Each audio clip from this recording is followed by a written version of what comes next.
블랙록의 레리 핑크 회장은 ESG 경영 실천을 강력하게 촉구하는 대표적인 인물입니다. 2020년 그는 자신이 투자한 기업 CEO들에게 편지를 보냈는데요. 투자를 고려할 때 핵심 요소로 기업의 지속 가능성을 보겠다며 당장 기후변화 대응 방안부터 공시해달라는 메시지였죠. 기후변화에 소극적으로 대처하는 기업은 투자 대상에서 제외하겠다며 일종의 경고장을 보낸 셈입니다. 이 같은 레리 핑크 회장의 선언에 기업들은 과연 어떤 반응을 보였을까요? 맥킨지 설문조사 결과에 따르면 기업 경영진과 투자 전문가 가운데 무려 83%가 ESG 경영이 주주 가치를 높이는데 도움이 될 거라고 답한 것을 볼 수 있는데요. 이와 같은 결과는 소비자는 말할 것도 없고 환경과 사회, 윤리를 외면하는 기업은 기업으로서의 가치를 상실하게 되는 시대가 열렸다는 것을 말해주는 것입니다. 안녕하십니까. 인더스트리 리더들을 만나 그들의 얘기를 들으며 투자 인사이트를 얻어봅니다. 윤자경의 인더스트리 윤자경입니다. 요즘 주식시장에서 투자 컨셉으로 제일 많이 듣는 말이 무엇일까요? 2차 전지, 메타버스, 그리고 이게 있죠. ESG 경영. 우리나라 기업들이 ESG 경영을 좀 해봐야겠다 하면 이분을 찾아간다고 합니다. 임팩트 스퀘어 도현명 대표 모셨습니다. 안녕하십니까? 안녕하세요. 네.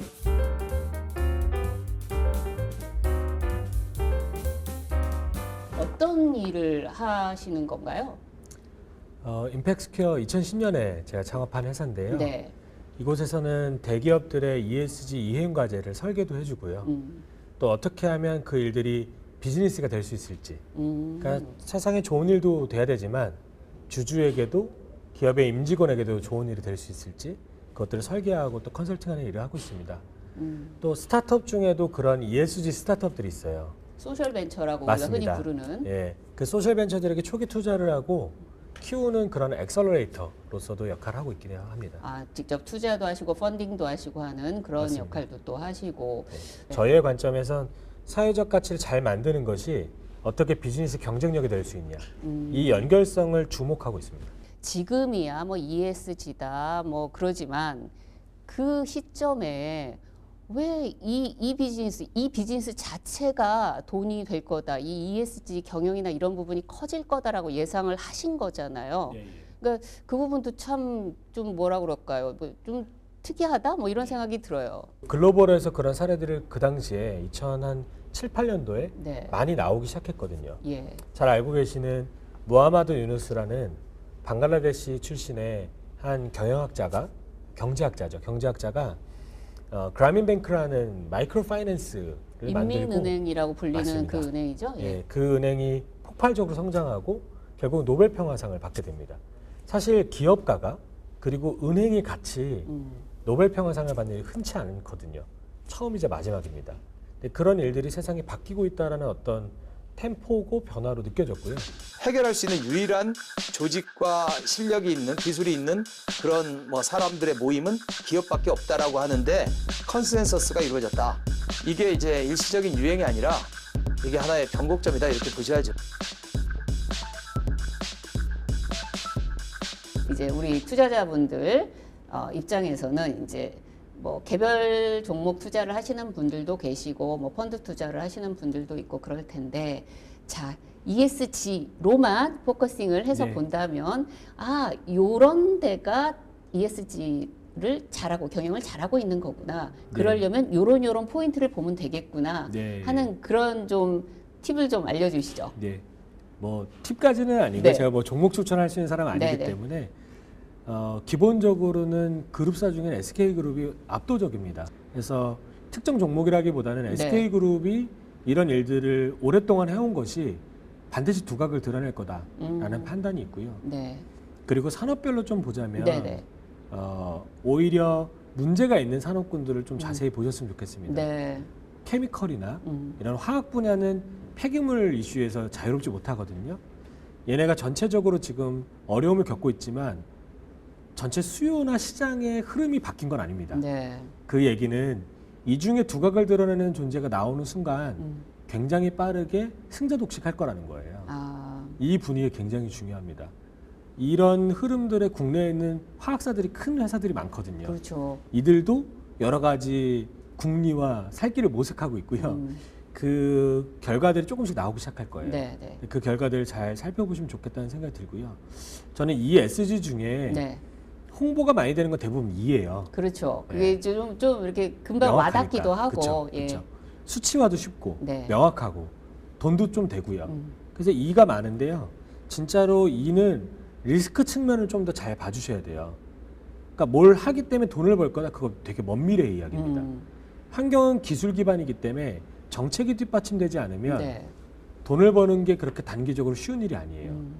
그래서 오히려 미래에 규제가 바뀌었을 때 대응 가능하냐 초점이 오히려 환경에서는 더 쉬워요. 네. 그러니까 홍보는 대부분 포지티브 이야기를 하지만 좀 더 리스크 중심으로 살펴보시는 게 좋고 진짜 기업을 잘 보시기 위해선 G를 보셔야 됩니다. 뭐를 봐야 된다? G, 거버넌스. 아, G. G를 봐야 됩니다. 이게 블락락의 인게이지먼트, 네. 골드만삭스의 인게이지먼트를 보면요. 투자한 기업에게 ESG 인게이지먼트를 한다는 건 40% 이상이 G를 의미합니다. 아, 그래요. 왜냐하면 한 번에 한 건으로 거대한 기업이 바뀌지 않습니다. 그냥 A라는 사업 하나를 기똥차게 한다고 해서 20조, 40조 되는 기업이 주가가 변동될 정도의 변화가 일어나지 않는다는 거예요. 지속 가능하게 해당 기업이 성장하고 ESG를 내재화하기 위해선 결국 기업 문화에 대한 이야기고 네. 기업의 구조에 대한 이야기입니다. 이것이 측정될 수 있고 평가될 수 있는 핵심적인 요인은 G에 있어요. 아까 말씀해 주셨던 뭐 이사회에 뭐 행동주의 맞습니다. 펀드가 뭐 2명이 들어왔다 뭐 이런 게 맞습니다. 아주 적극적인 사례가 되겠네요. ESG를 잘하면 돈을 잘 번다. 사실은 아직은 그렇지 않아요. 다 판단되고 평가받지 못합니다. 네. 어떤 ESG 요소가 돈이 되는지를 지금 살펴보는 중이에요. JP모건이 얘기했던 되게 재미있는 요인 중에 하나가요. 미국에 있는 이사회 중에 여성이 2명 이상, 네. 그러니까 1명이 안 됩니다. 1명일 때는 별로 변화가 없고 2명이 넘어가는 순간부터 기업의 리스크가 급격하게 떨어져요. 아, 어떤 그 수치의 어떤 그 어떤 기준점이 그쵸. 있나 봐요. 그게 왜 그런지는 여러 가지 해석이 있을 수 있지만 통계적으로는 인과관계가 성립하더라는 거예요. 이런 요인들을 찾아내는 게 투자자와 측정 평가자들의 핵심적인 고려거리고요. 그거를 잘 도입해서 기업의 지속 가능성을 높이는 게 이제 기업의 ESG 담당 임원들이 하는 일들이죠. 거버넌스가 해당 조직이 어떻게 나아갈지를 결정하는 가장 중요한 겁니다. 네. 한 사건 한 사건보다는 이니셔티브, 전략, 중장기의 투자, 그리고 거버넌스 이렇게 좀 장기적 맥락을 보셔야 돼요. ESG 투자는 절대적으로 중장기 투자입니다. 네.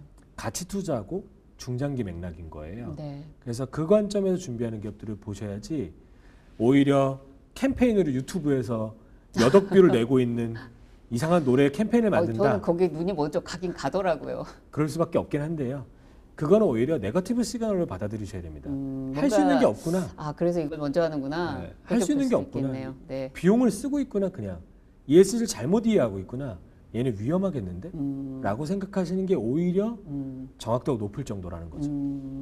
그 뭐 SK 그룹이 뭐 이렇게 그래도 긴 기간 동안에 꾸준히 해오고 있다라고 말씀하셨고, 네. 뭐 이렇게 중견 기업이라든지 뭐 아니면 뭐 그보다 사이즈가 작더라도 뭐 이게 되게 인상적이었다 그런 곳이 있을까요?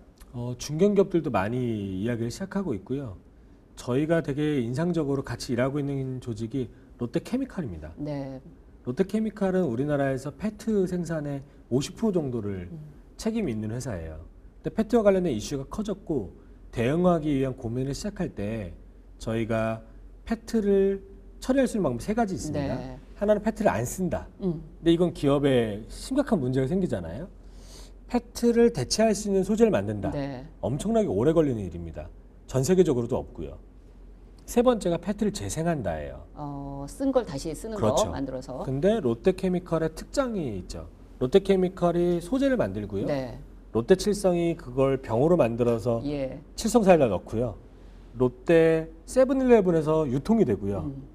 롯데 백화점에서 먹죠. 네.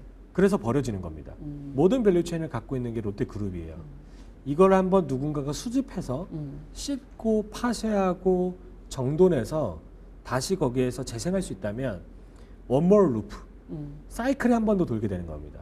그래서 저희가 프로젝트 루프라고 하는 네. 이니셔티브를 제안드렸고, 재생하는 게 그 당시에 국내에 밸류체인이 없었기 때문에 중견 그리고 소셜 벤처들을 모아서 네. 밸류체인을 한번 만들어 보는 거였어요. 뭐 한 군 정도만 더 한번 말씀 주시죠. 네. 그래도 움직이고 있는 것들은 대부분 약간 그 환경 쪽이 많아서요. 네.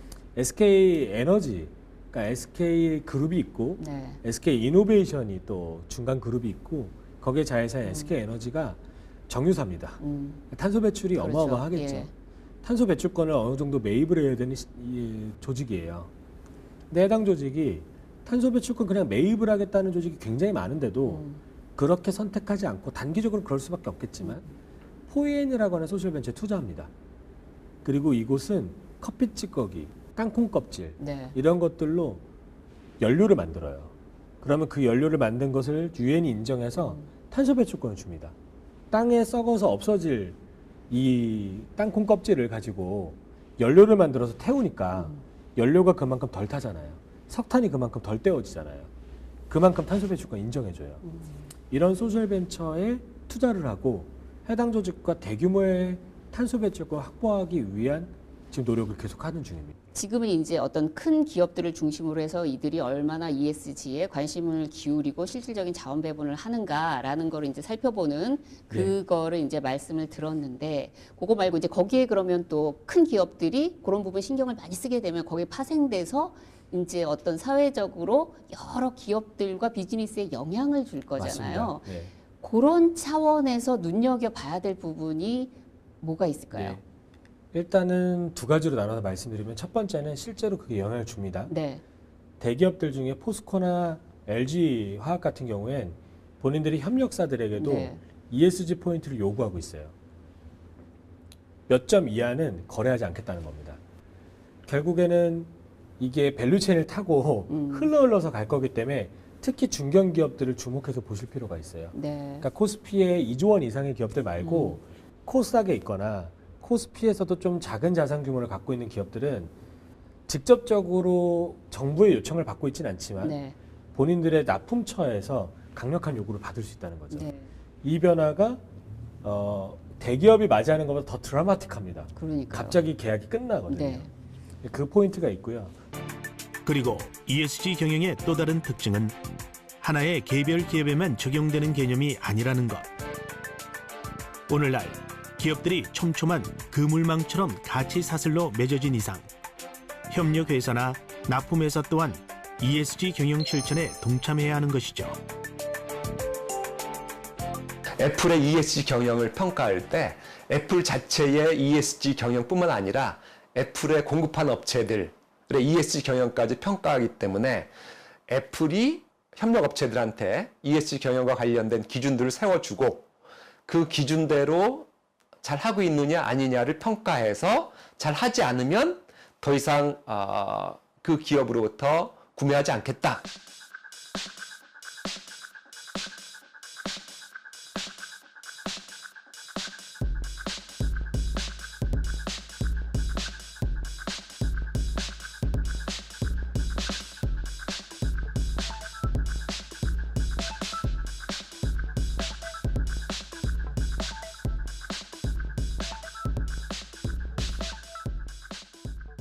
근데 ESG는 철저하게 투자적 관점입니다. ESG가 처음 시작된 것 자체가요. 2004년에 당시에 유엔의 사무총장이었던 코피아난 총장이 네. 기업이 바뀌어야 세상의 목표가 변화의 목표가 달성될 텐데 그게 달성되기 위해선 기업을 변화시켜야 되고 기업이 변화되려면 투자자가 바뀌어야 된다. 그래서 2005년에 투자자들을 모아서 첫 설명을 할 때 나온 단어가 ESG입니다. 아, 그래요. 그런데 그때부터 투자자들이 오케이 하지 않았어요. 예. 하는 척은 했지만 왜냐면 투자자가 돈을 잃을 수는 없잖아요. 그렇죠. 투자자라는 말 자체가 돈을 잘 투자하고 이익을 얻어야 되는데 이게 이익을 얻기 어려운 과정에서 그걸 희생하는 건 투자자로서의 또 의무를 다하지 않는 것이거든요. 그렇죠. 네. 이게 설득되기 시작한 게 2015년, 18년 이 사이입니다. 그때부터 골드만삭스, 블랙락 이런 글로벌에 있는 아주 유명한 투자자들이 어떤 사회적 가치, 어떤 환경적 가치, 어떤 지배구조와 관련된 윤리 경영이 실제 기업의 가치에 도움이 되더라는 거예요. 이렇게 이제 소비자들이 세상이 적극 바뀐 변했죠. 거죠. 예. 그걸 보고 투자자들이 재무 정보만 보고 투자를 하던 것에서 비재무 정보를 보고 투자를 해야겠다는 생각을 하기 시작한 게 15년부터 18년 사이에 벌어진 일들이고요. 적극적인 ESG는 그래서 글로벌에서도 네. 18년 정도부터 자세히 보이기 시작합니다. 어떻게 보면 세상이 바뀌어서 또 이렇게 되는 게 아닌가 싶기도 맞습니다. 한데 맞습니다. 뭐 선제적으로 지금 하고 있는 기업들 뭐 생각나는 뭐 글로벌 기업도 좋고 뭐 그런 데가 있을까요? 글로벌 기업들은 사실 한 10여 년 전부터 이런 작업을 시작한 곳들이 굉장히 많고요. 잘 알려져 있는 곳들 중에 유니레버 같은 곳들이 있죠. 네, 네. 유니레버, 뭐 아니면 바스프, 아니면 다우케미컬 네. 또는 뭐 이런 기업들은 각자의 산업을 재정의하고 이 산업이 미래 10년, 20년 뒤에는 어떤 리더십을 발휘할까를 고민하는 거예요. 탄소 배출을 월등하게 저감할 수 있다면 아직 우리 경쟁자는 충분히 해내지 못하고 있는 지역 사회에 대한 밀접도를 월등하게 높일 수 있다면 그 경쟁의 차원에서 이길 수 있지 않을까라는 네. 개념인 거죠.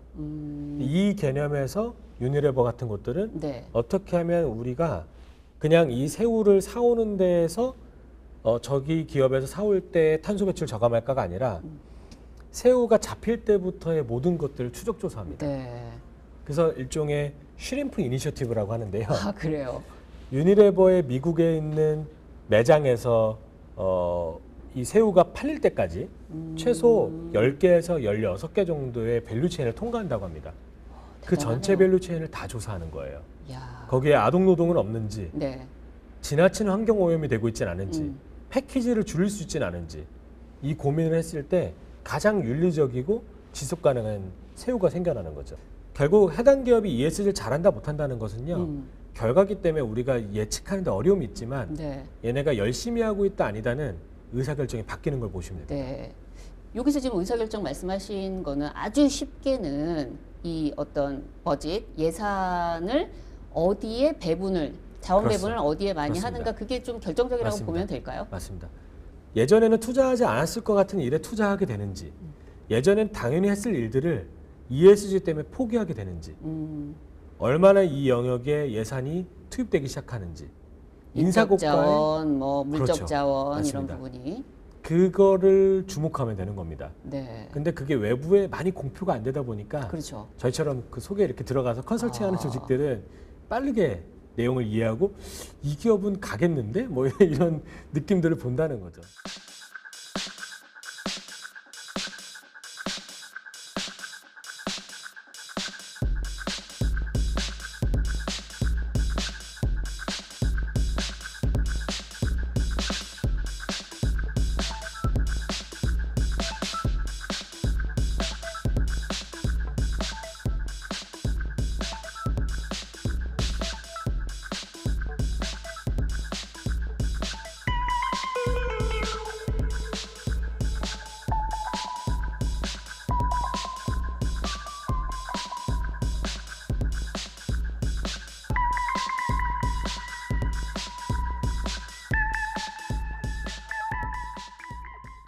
ESG가 한번 들어선 세상은 ESG가 없던 세상으로 가기 어렵습니다. 근데 이게 구체적으로 유럽 같은 경우에는 플라스틱 세금이나 네.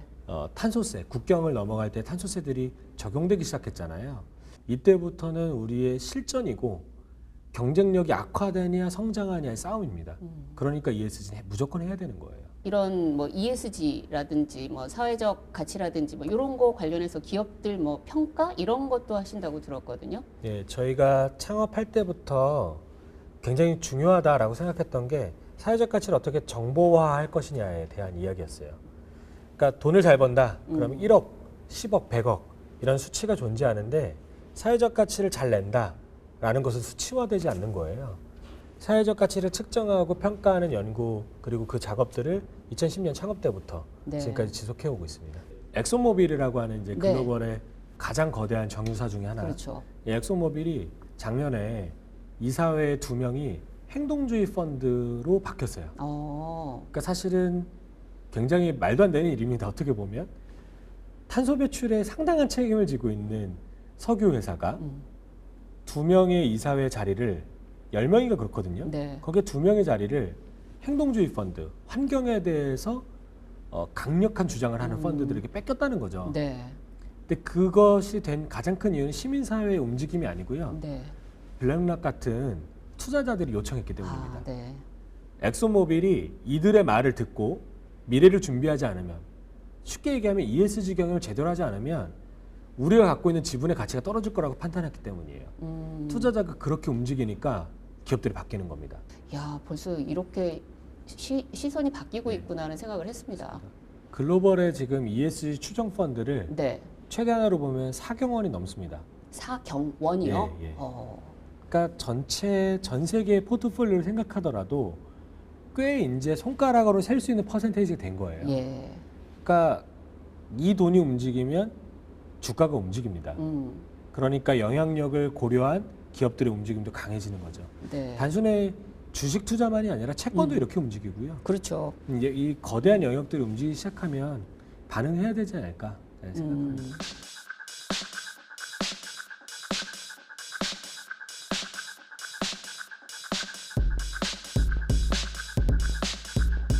두 번째로 제가 말씀드리고 싶은 포인트는 더 중요한 건데, 저희가 대기업에게 ESG 컨설팅이나 이행 과제를 개발하는 작업들을 할 때 굉장히 주요하게 하는 방식이요, 소셜 벤처랑 결합 모델을 만드는 겁니다.